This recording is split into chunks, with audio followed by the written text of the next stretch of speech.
Hey guys, welcome back to my channel. Today we're going to talk about Ronnie O'Neal. And I know some of you all are thinking, Jessica, this isn't your kind of case. And you're right, it's not. But there's some really interesting things. I have not watched the entire trial because I haven't found it anywhere. But I found clips here and there, and I found the entire exchange by the prosecution and the defense where they question his son, who was 11 years old.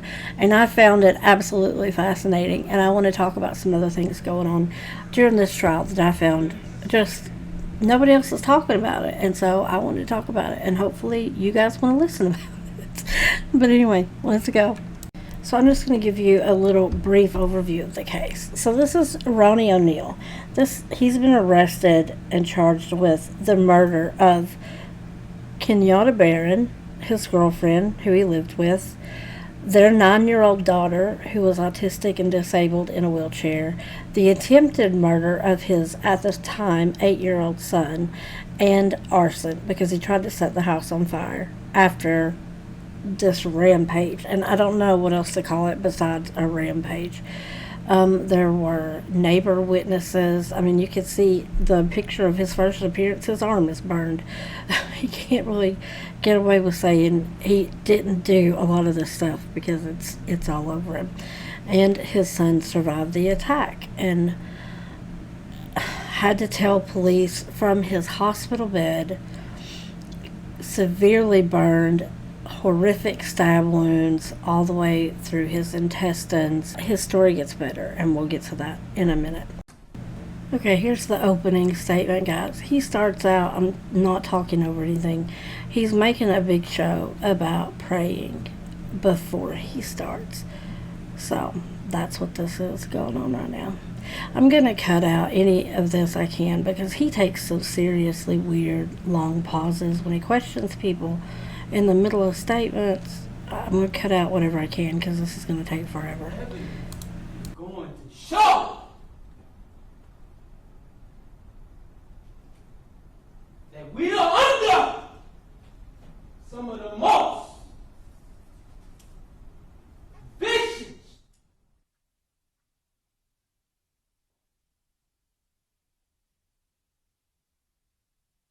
lying,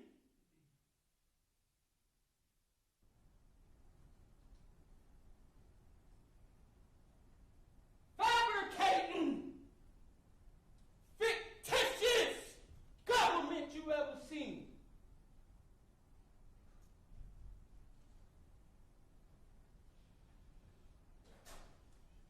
By the time it's all said and done, you will see who is the mass murderers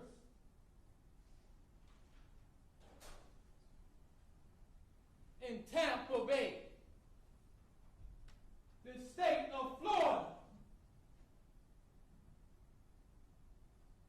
You will know why what occurred on March 18, 2018 occurred.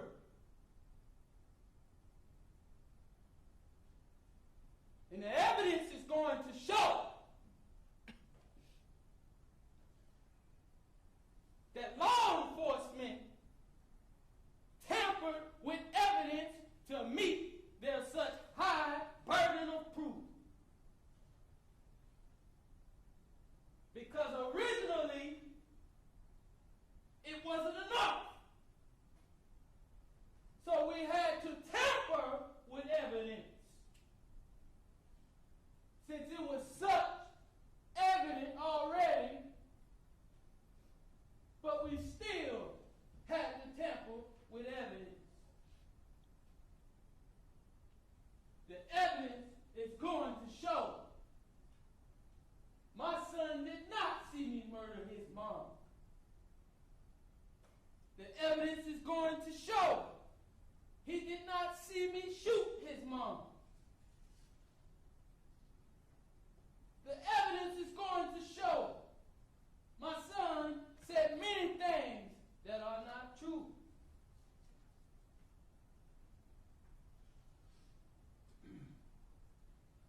The evidence is going to show that I called 911 during Kenyatta 911 call. But all of a sudden, it ends up after I called Kenyatta, after Kenyatta Barron's call was made. Now I'm calling 911. But originally, I called 911 without even knowing she called 911 during her call. But the evidence is going to show that your representatives and law enforcement, local law enforcement, wanted to make it seem like I'm some kind of menace to society. And I ran after killing Kenyatta Barron, knowing that authority was on the way to kill my own children. I wonder why I would do something like that for no reason. And I'm standing here competent as can be, representing myself today. Okay, y'all get the picture. There is 33 minutes of that. Weird pauses, yelling at the thing. The evidence is going to show, blah, blah, blah, blah, blah. He has all kinds of defenses. It's evidence tampering. It's the witnesses that they're trying to keep out of the courtroom. It's self-defense. It's my kid doesn't tell the truth. It's they are saying they're deleting my phone call from 911 out of the system. I don't know how you do that, but whatever. It's that, okay? If you guys want to see the full thing, I'll link it down in the description box. And there's a ton of people talking about it. Lawyers, other channels, true crime channels, whatever. There's a lot of people that'll cover it. Paul's even got a video on it. Go watch Paul's channel and his latest video, because he's talking about this guy's opening statement. It's a good video too. All right, moving on. I'm going to show you the clip of the man who was a detective in this case, who adopted this man's son. I was shocked. Like I hadn't heard about this case until it made the rounds last week, because this guy was blowing up over this opening statement video. The detective adopted his son. Okay, the son's gonna take the stand here in a little bit, but you guys. This is video shot by a neighbor of the chaotic crime scene the night Kenyatta Barron and her disabled daughter were murdered in Riverview. A Hillsborough County Sheriff's detective was called to the scene. There was already a lot of patrol cars and fire trucks and ambulances already on the street. We aren't identifying the detective to protect the identity of a victim, because after that horrific night, the detective became more involved with Ronnie O'Neal's son, trying to cheer him up and help him get over his injuries by using his connections with the Tampa Bay Buccaneers to bring him gifts. Shirts, jerseys, footballs. The Bucs, I think, cleared out the shop for him. Over time, as the young boy recovered, the detective became more involved with the child. Eventually, someone asked the detective if he would take him into his home. It was a very emotional man who told the court what happened next. I told her my wife and I'd be happy to take him. But then the defendant, Ronnie O'Neal, had a chance to question the detective. There was a long pause. No one knew what O'Neal would say or ask. And then this. Thank you, sir, for all that you've done. And I mean that from the bottom of my heart to the top of my head.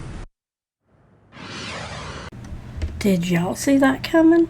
You could have knocked me over with a feather. I had to pick my jaw up off the ground after I saw that. That would have made an impact to me on a jury.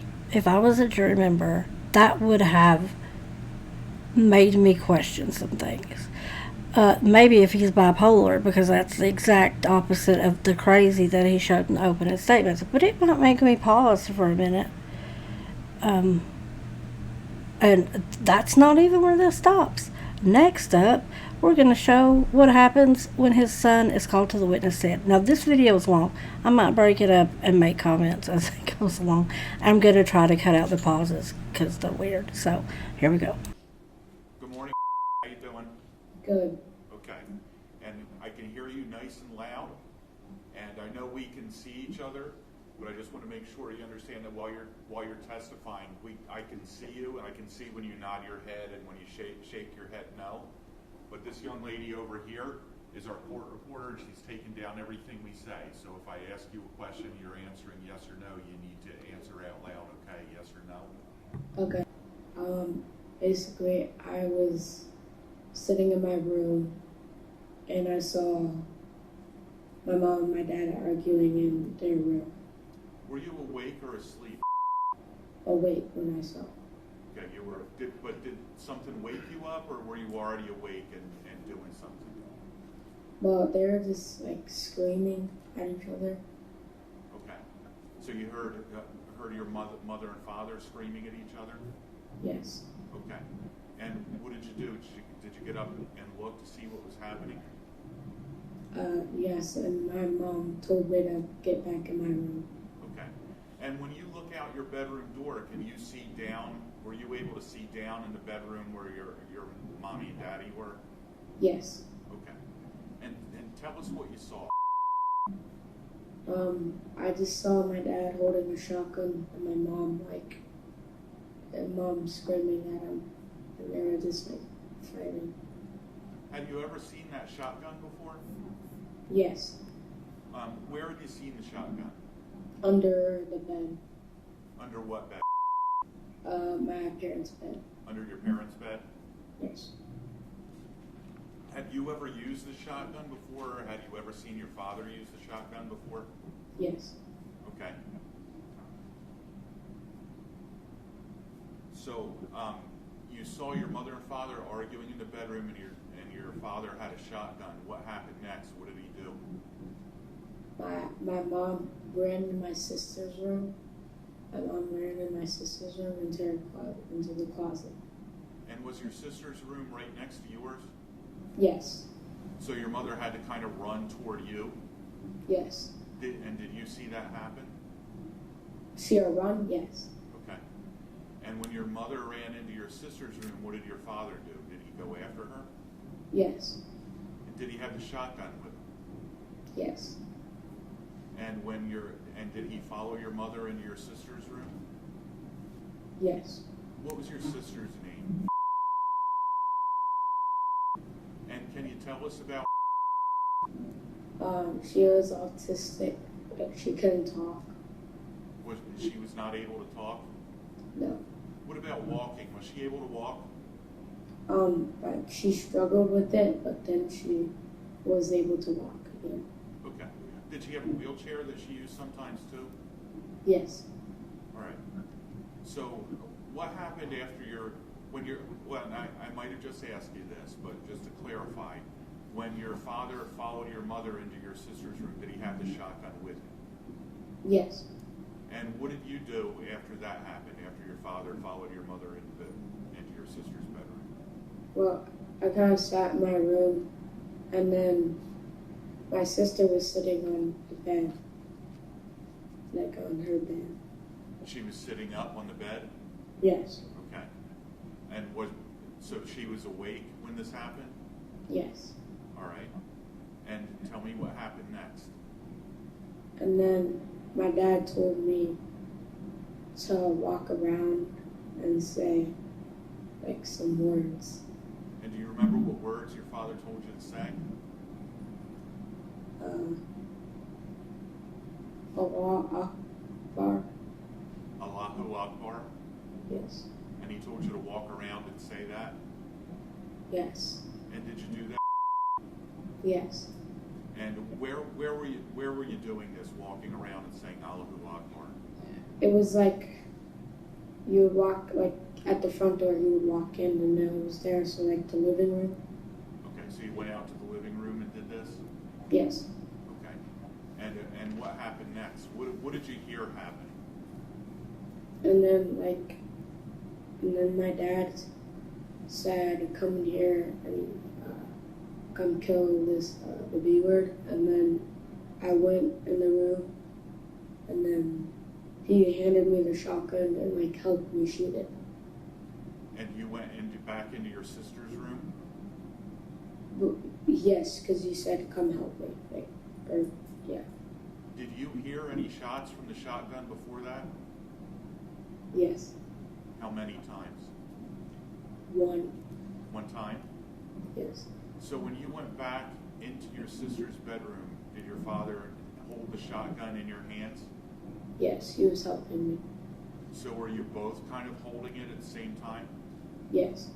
Do you remember whether the gun went off while you were holding it?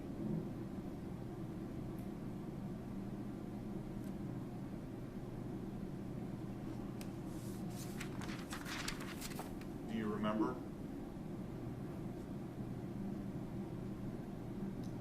No, I do not. Okay. Do you ever remember any more gunshots from the shotgun other than the one that you just testified, or is one shot all you remember? Yes. Just the one shot? Yeah. Okay. Did your father ever ask you to go get anything for him? Yes, he asked to get a knife from the garage. From the garage? Yes. And did you go get a knife for him? No, I couldn't find it. You couldn't find a knife. Did he ask you to go get a specific knife or just any knife? Like a hunting knife we used to use, like a hunting knife, I guess. Okay.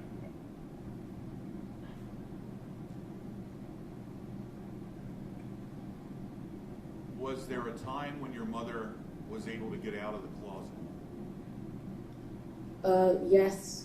I was standing right by our house phone, and I just saw her, she was stumbling outside, and then I just saw my dad chase her. So your mother stumbled past you going outside. Did she go out the front door? Yes. Can you tell us when she ran out the front door if she was hurt? Were you able to see whether or not she was hurt? No, it was dark. Okay, was she saying anything?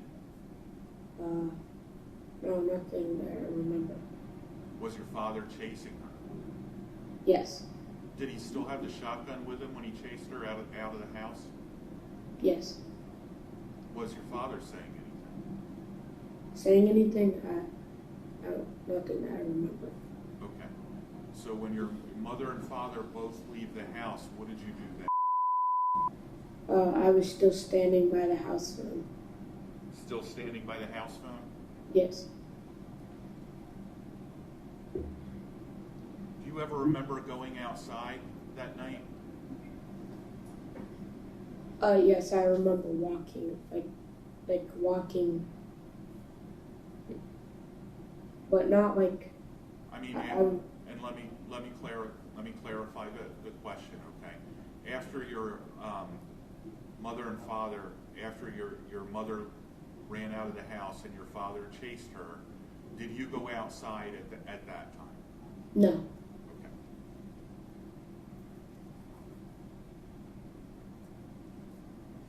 So could you hear anything of what was happening outside after your mother and father ran out of the house? No. Did your father come back in the house? Yes. And can you tell us how long do you think he was gone?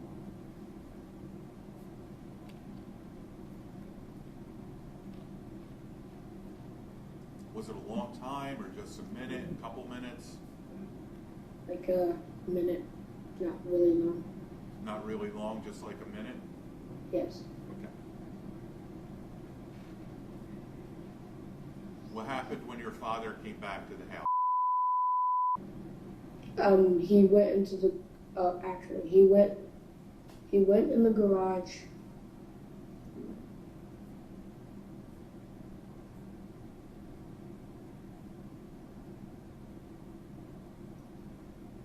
Did he do something to your sister?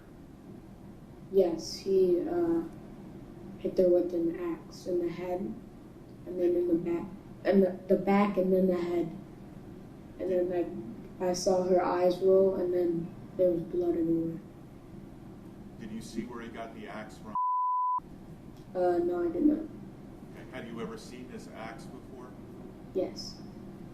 Where was your sister when your father hit her with the axe?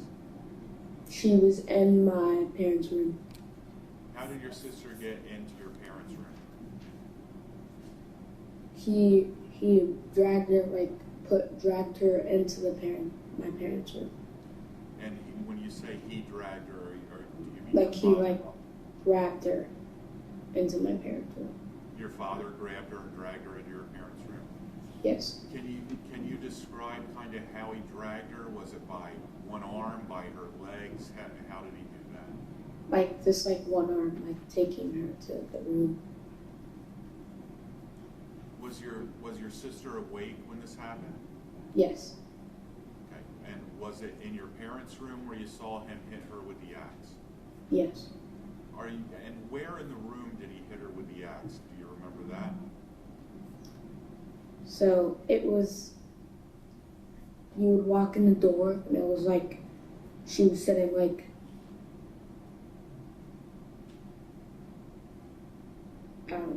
she was sitting right by the door, but you could close it and she would still be in the room, but so she was in the room basically, but by the door. Okay, so kind of just inside the bedroom, Yes. Your mother and father's bedroom? Yes. Okay.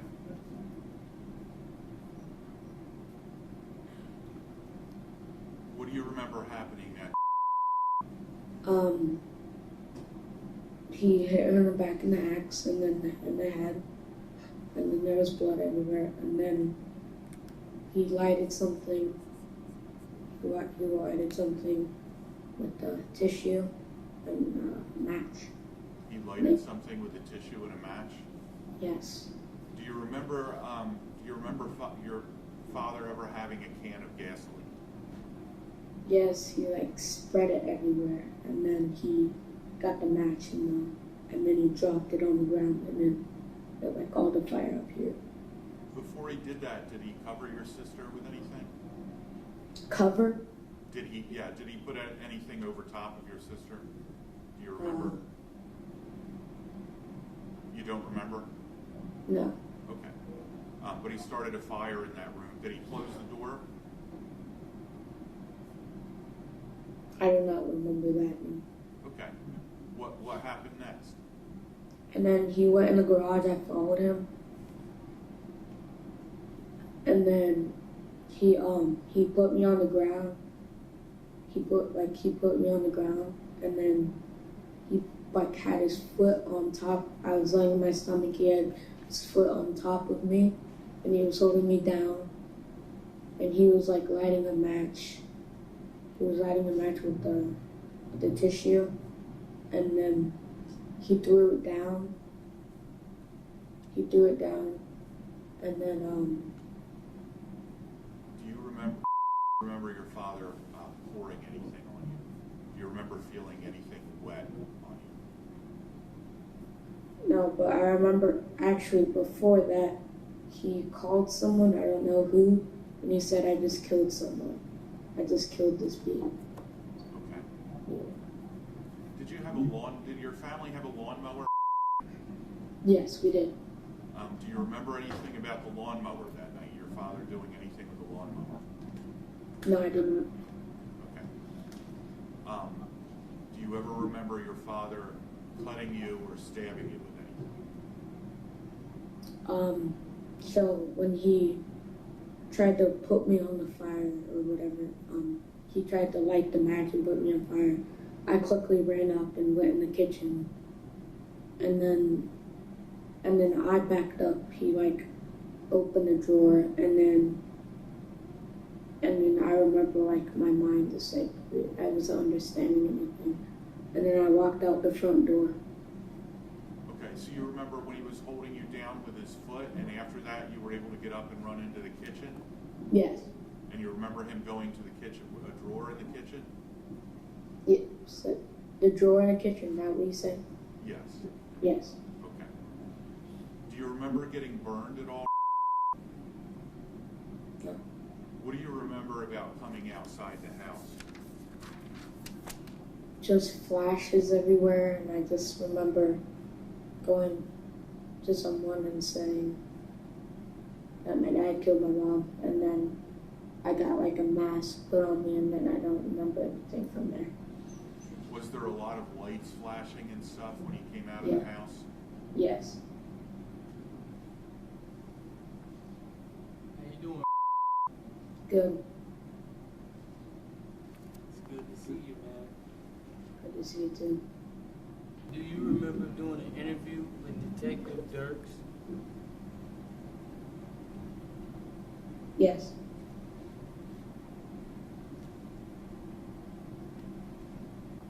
Did you guys go to basketball and football games and things like that together? I'm sorry, say that again? Did you guys go to a Bucks game together? Yes. Did you guys talk about anything that happened that night? No. No. At any time, did he talk to you about those things and tell you what to say here today? No. What about your new dad, Richard? No. Did you see me beat your mom? No. Did you see me shoot your mom? No. Line 15. Do you remember telling her after she asked? She said, and then you said that there was a shooting outside and then in your sister's closet. And then she said, who was getting the shooting? And you said, my mom. And she said, your mom, okay. And did you see it happen or did you just hear it happen or something else? And you said, I heard it and saw it. Do you remember that?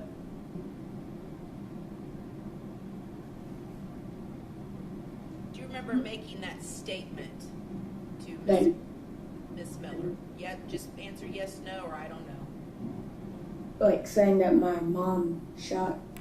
No. Let me ask it again.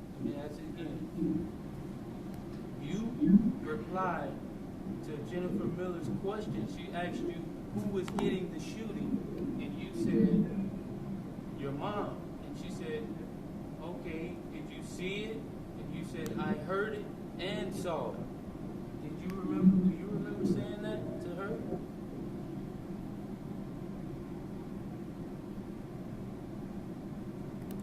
No, I did not. But you did hear a shot that night. Is that correct? Yes.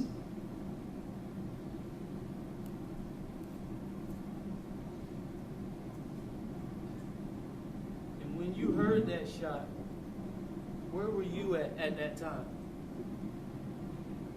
Standing by the house phone. Do you know where your mom was shot at?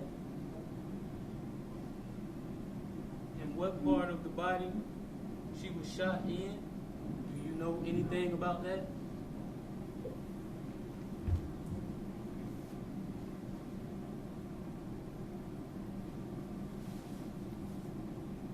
Can you hear me fine? You said where she was shot? Yes, sir. Do you know where your mom was shot at? No. Well, did you know that you told Detective Dirks during your interview with him? You said that I shot her in the stomach. When you say I shot her, you need to be a little more Well, specific. You just said in the stomach. He asked you, where did your mom get shot? And you said, in the stomach. Do you remember that?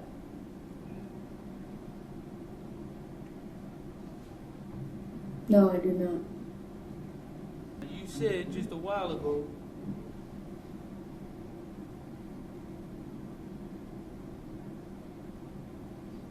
that you did not see me shoot your mom or beat your mom. Is that correct? Yes. Do you remember telling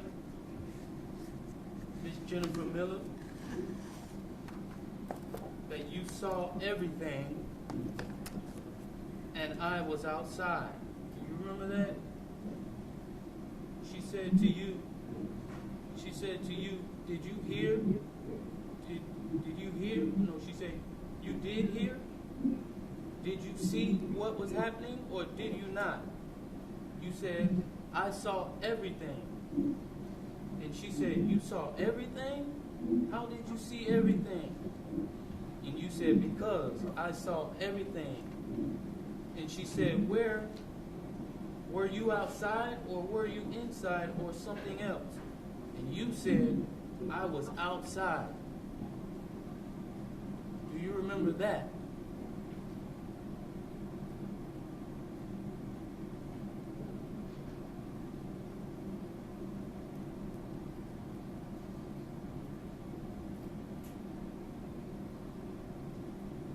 The question is, do you remember saying that to someone named Jennifer Miller?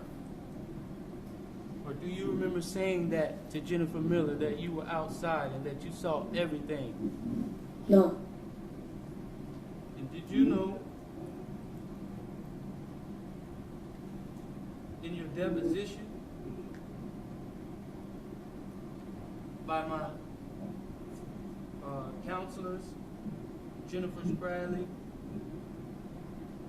and Carolyn Schimmerler, Got page in line in the deposition, Mr. O'Neal.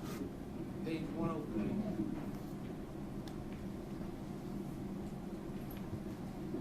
Did you know that you told them that you never went outside with your mom before the police arrived? Do you remember telling them that?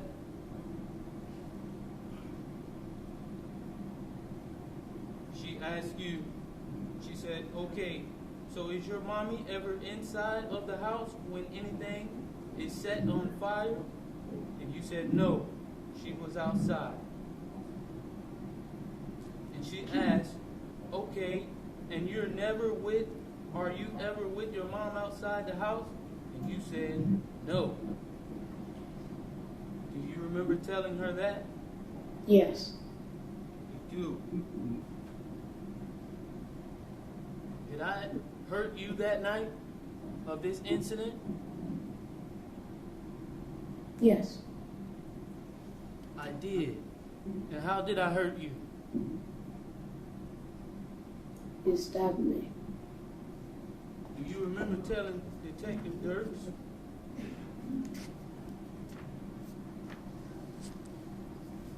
after he asked, did your dad hurt you the night that he hurt your sister? And you said, no, he didn't hurt me. Do you remember that?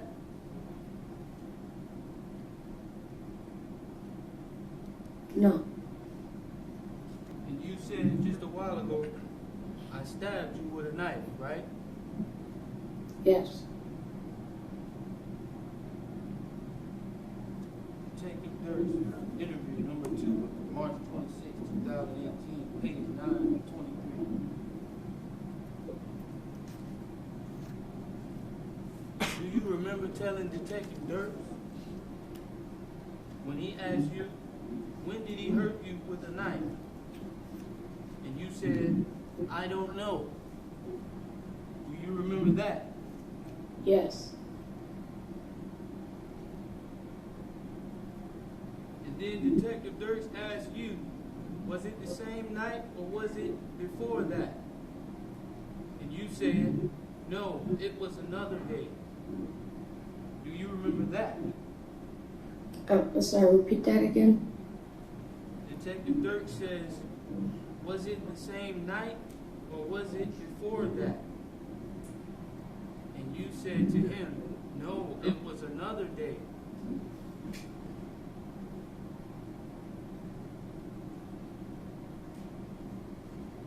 And he said, and was that the same night you came to the hospital for all this, or something else?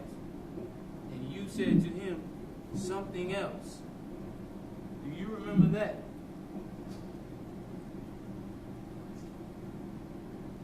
I don't understand.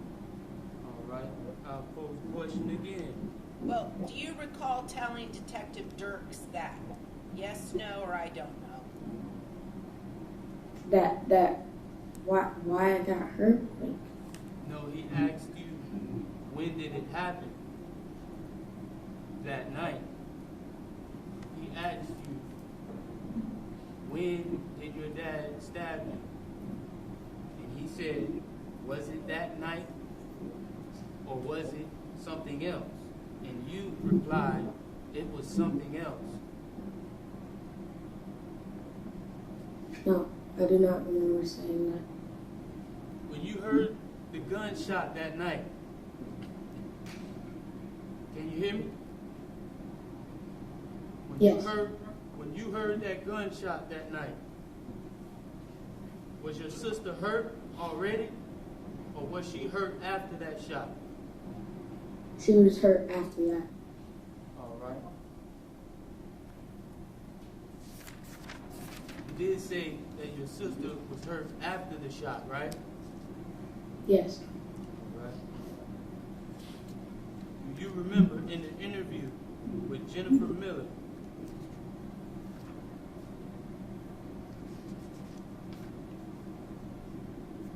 pages 34 and 35?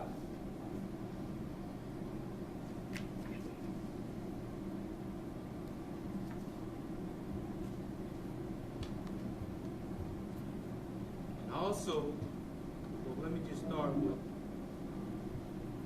Jennifer Miller. You told her on page 34 and 35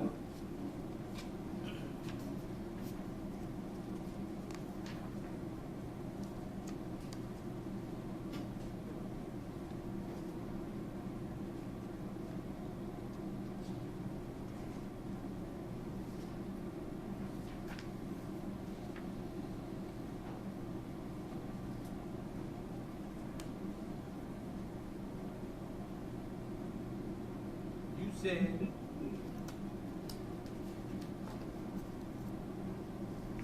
she said, was your sister hurt before or after the closet shooting?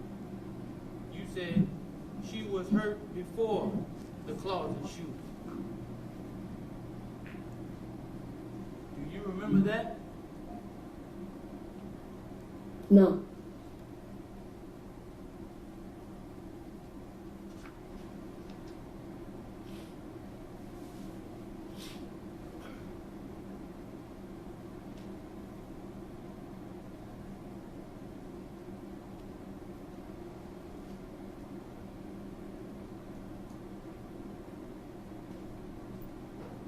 And do you remember telling Detective Dirks on page 19 of 23, March 26, 2018, he says, he asked you the same question. Was your sister hurt before your mom runs outside or after? And you said, after hurting his sister, no, here it is.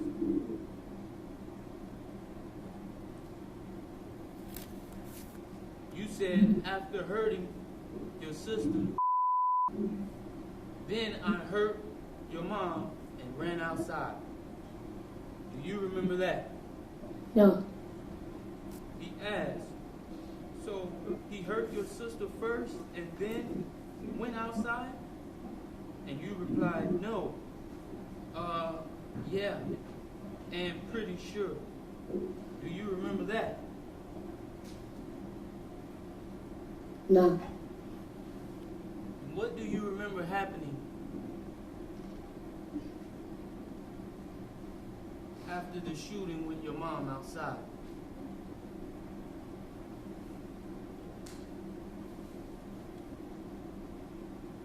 You're coming back inside, and you getting my sister and then putting her in my parents' room, and then you hit her with an axe. She asked you what happened after the shooting with your mom outside. You replied, nothing. And she said, did anything happen to you? You said, no.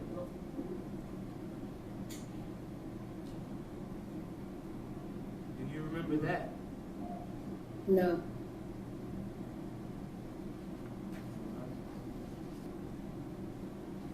You just said a while ago that I came back in and took your sister from her room to your mom's room and hit her with an axe, right? Yes. Do you remember telling my attorneys in your deposition when they asked, where is your sister when mom and dad ran outside? And you replied, she was in my mom's room. Do you remember that?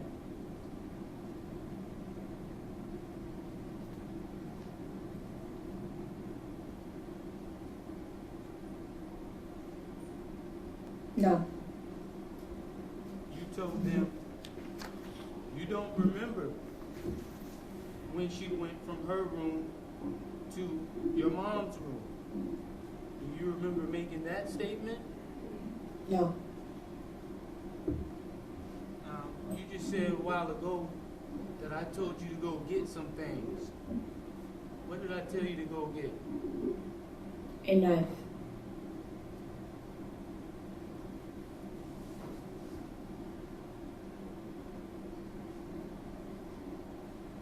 All right. Jennifer Miller, page 39. Do you remember telling Miss Jennifer Miller when she asked, did your dad ask you to bring him anything or tell you to go get anything? And you replied, no. Do you remember making that statement? No. Now you said that I got some matches or some objects and lit some things on fire. Is that correct? Yes.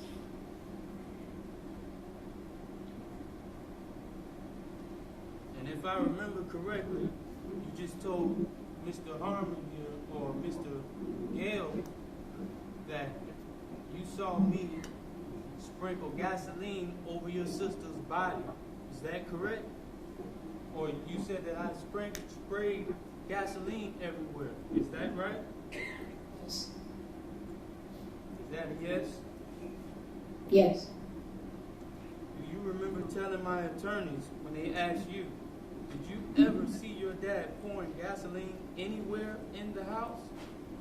And you replied, no. Do you remember making that statement? No. And you said that I had my foot on you and went to strike you or strike a match and set you on fire. Is that correct? Yes. Do you remember telling Jennifer Miller? No.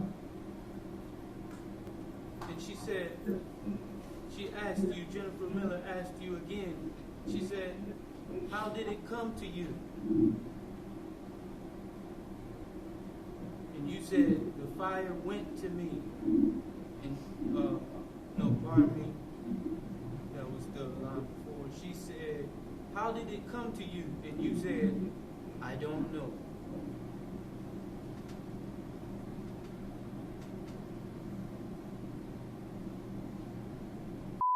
Do you recall making that statement to Jennifer Miller? Yes. My attorneys asked you, they said, all right. Hold on 1 second. They said, how did you get burned? And you said, I have no idea. No.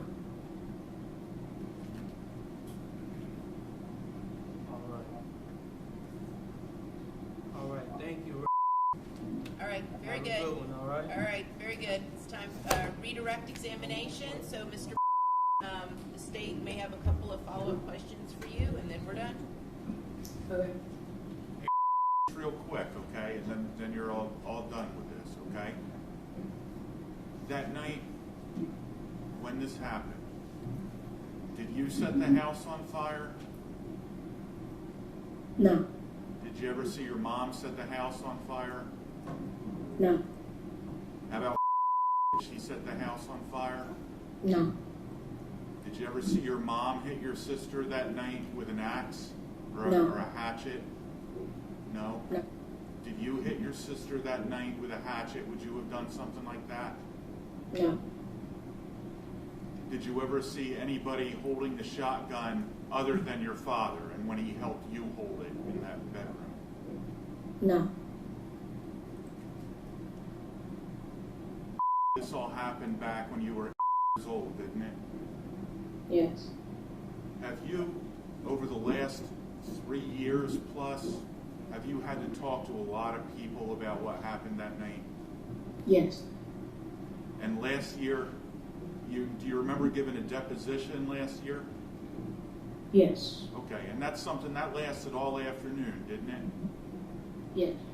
And you were asked a lot of questions about this in a lot of detail, weren't you? Yes. About things that happened when you were years old. Yes. And when you gave your interview to Detective Dirks, were you still laying in a hospital bed when that happened? Yes. And when you were laying in that hospital bed, did you have tubes in your arms and you were hooked up to some machines and stuff? Yes. Okay. No further questions, Your Honor. This witness may be released. Okay, guys, so that was all of the questioning of the little boy. I'm sorry about the beeps and the censorship thing. The news station that recorded that wanted to block his old name, his new name, his age, his adopted dad, who was a detective in this case, all that fun stuff. So that's what all the beeping's about. I didn't do it, and I can't take it out. So I cut out a whole lot of just weird pauses, sidebars, objections, repeating the questions. Oh, just a lot of crap. Because it was like an hour and 10 minutes, and I tried to get it down as small as I could so you guys could watch it in a nice little chunk. So that's why it's cut. I didn't cut any of the questions out or anything like that, or the answers. He was actually the little boy was a very good witness. He didn't elaborate on questions. He answered yes or no. I thought he handled himself better than I've seen some adults testify, to be quite honest. So after that, what irritated me was, and I don't have the clip of this, but the judge stopped Ronnie and said that she found him more than capable of, more than competent and capable of representing himself, and that he handled himself very well. That just gives me Ted Bundy vibes. Is that not what that reminds you of? That crazy judge in the Ted Bundy case, that at the end, before they read the verdict or whatever, he said, under different circumstances, I would have liked to have seen you practice under me. You would have been a good lawyer. And that's going to come back around because I'm editing this video. The jury did come back.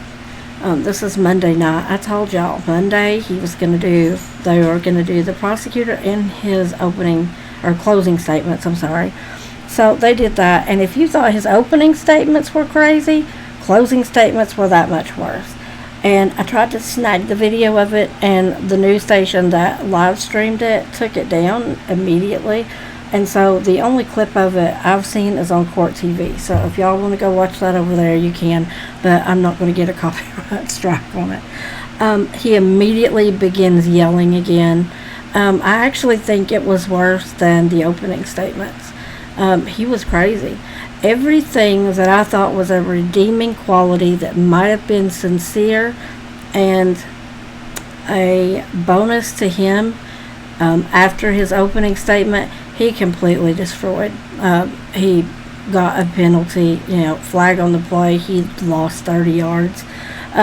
He went after his son in the closing statements.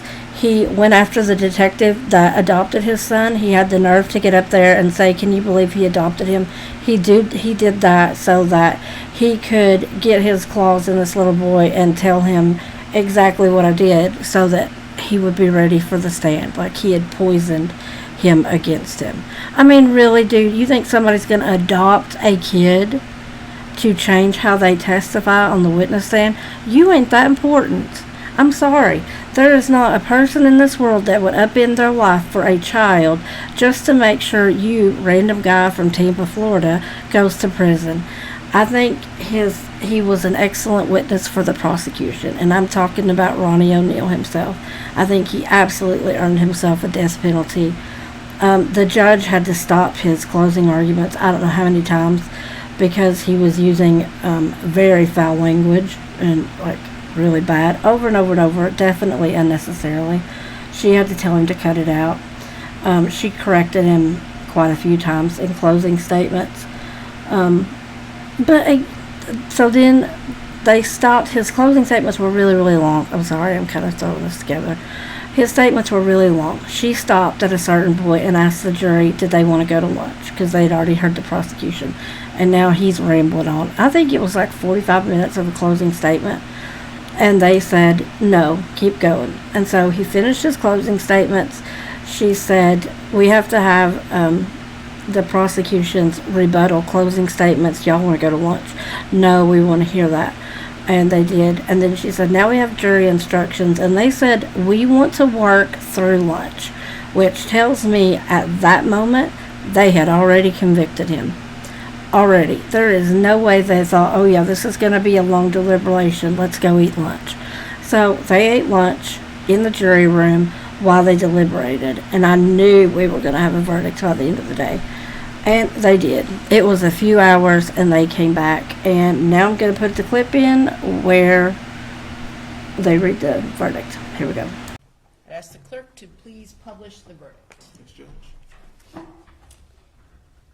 State of Florida versus Ronnie O'Neal III, case number 2018 CF 004019, verdict form, trial division 1. We, the jury, find as follows as the count 1 of the charge. The defendant is guilty of first-degree murder as charged. The defendant did actually possess and discharge a firearm causing death.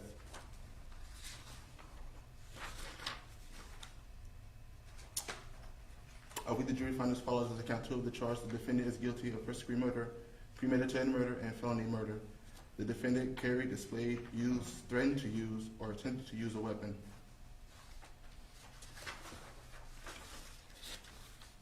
We, the jury, find as follows. The count 3 of the charge. The defendant is guilty of attempted first-degree murder as charged. The defendant carried, displayed, used, threatened to use, or attempted to use a weapon. We, the jury, find as follows. The count 4 of the charge. The defendant is guilty of arson of a dwelling as charged. We, the jury, find as follows. The count 5 of the charge. The defendant is guilty of aggravated child abuse as charged. We, the jury, find as follows. The count 6 of the charge. The defendant is guilty of aggravated child abuse as charged. We, the jury, find as follows. The count 7 of the charge. The defendant is guilty of resisting an officer without violence as charged. So say we all dated this 21st day of June 2021. Foreperson of the jury, Russell Cromley. All right, as I said, we should have the jury polled. Okay, everyone, have a seat. So, Mr. O'Neal, now that you have been found guilty of first-degree murder, we now go into penalty phase. And as you are aware, it gets no more serious for any defendant in any criminal courtroom in this country than what you are facing now. I respect the fact that you chose to represent yourself, and I have to tell you, I think in another lifetime, you would have been an excellent lawyer. I really think that. You speak with great passion. I understood exactly the points you were making. I knew what you were attempting to get across in your opening statement, your cross-examination of the state witnesses, the direct examination of your witnesses, and your closing argument. Ultimately, your arguments were not persuasive to the jury, but nonetheless, I was able to follow exactly what you were trying to accomplish. However, as we move into penalty phase, I'm really going to strongly encourage you to consider allowing counsel to now step in and represent you. This is a much more specialized and rare area of the law that very few practitioners really practice in, as far as truly understanding the aggravating factors the state has to establish. And now you would have a burden of proof with regards to the mitigators, whether they're statutory or non-statutory. You've got to come up with proof by greater weight of the evidence that the mitigators actually apply. And you would have to come up with not just applicable statutory mitigators, but any applicable non-statutory mitigators. And I'm quite confident that your standby counsel would have a much better grasp on what those potential non-statutory mitigators would be. So I want you just to think about it overnight. I don't want you to make a decision right now. I want you to give it some serious, serious consideration. All right? And we're going to reconvene at 10 o'clock tomorrow morning, and we'll discuss it further, and you can tell me then. But I really, really want to strongly advise you to go ahead and let counsel represent you in the penalty phase, because the consequences are so serious. Okay? Yes, ma'am. Okay, very good. That's all I asked. Just think about it. All right? All right, see you all at 10 a.m. tomorrow, okay? Very good. Okay, guys, y'all tell me what you think about it. I really hate that she built him up and made him feel real proud of himself, because right now she's looking at a convicted murderer. And any hope that she had that he would not represent himself in the penalty phase, I think, is out the door. As soon as he puffed up because she congratulated him on a job well done, I think any hopes of that went. He's going to represent himself, in my opinion. So, penalty phase starts Wednesday. That's when they will decide what he's going to get. Basically, there's two options. It's Florida. He's either going to get the death penalty or he's going to get life in prison without the possibility of parole, because he has multiple sentences for 2 murders, attempted murder, aggravated child abuse, arson, resisting arrest, assault of a police officer. He ain't going anywhere. So I'm not worried about that. But tell me what y'all think about it down in the comments. The next thing we have, I got a couple of new Patreons. If you guys are interested in my Patreon stuff, the link to that will be in the description box. There's some really cool content and some stuff going on there. Go over there and check it out. See if that's something that interests you. I got a couple of new Patreons. I got a lot of new subscribers and a ton of views this week. So keep sharing whatever you're doing. Thank you guys for watching, commenting, liking my videos, that kind of thing. It really means a lot to me. And we are getting closer and closer to 1,000. We are almost at 700 now. So keep on booking it. And this will go up Tuesday morning. I'm going to start watching the penalty phase on Wednesday. But until then, I love you guys. Bye.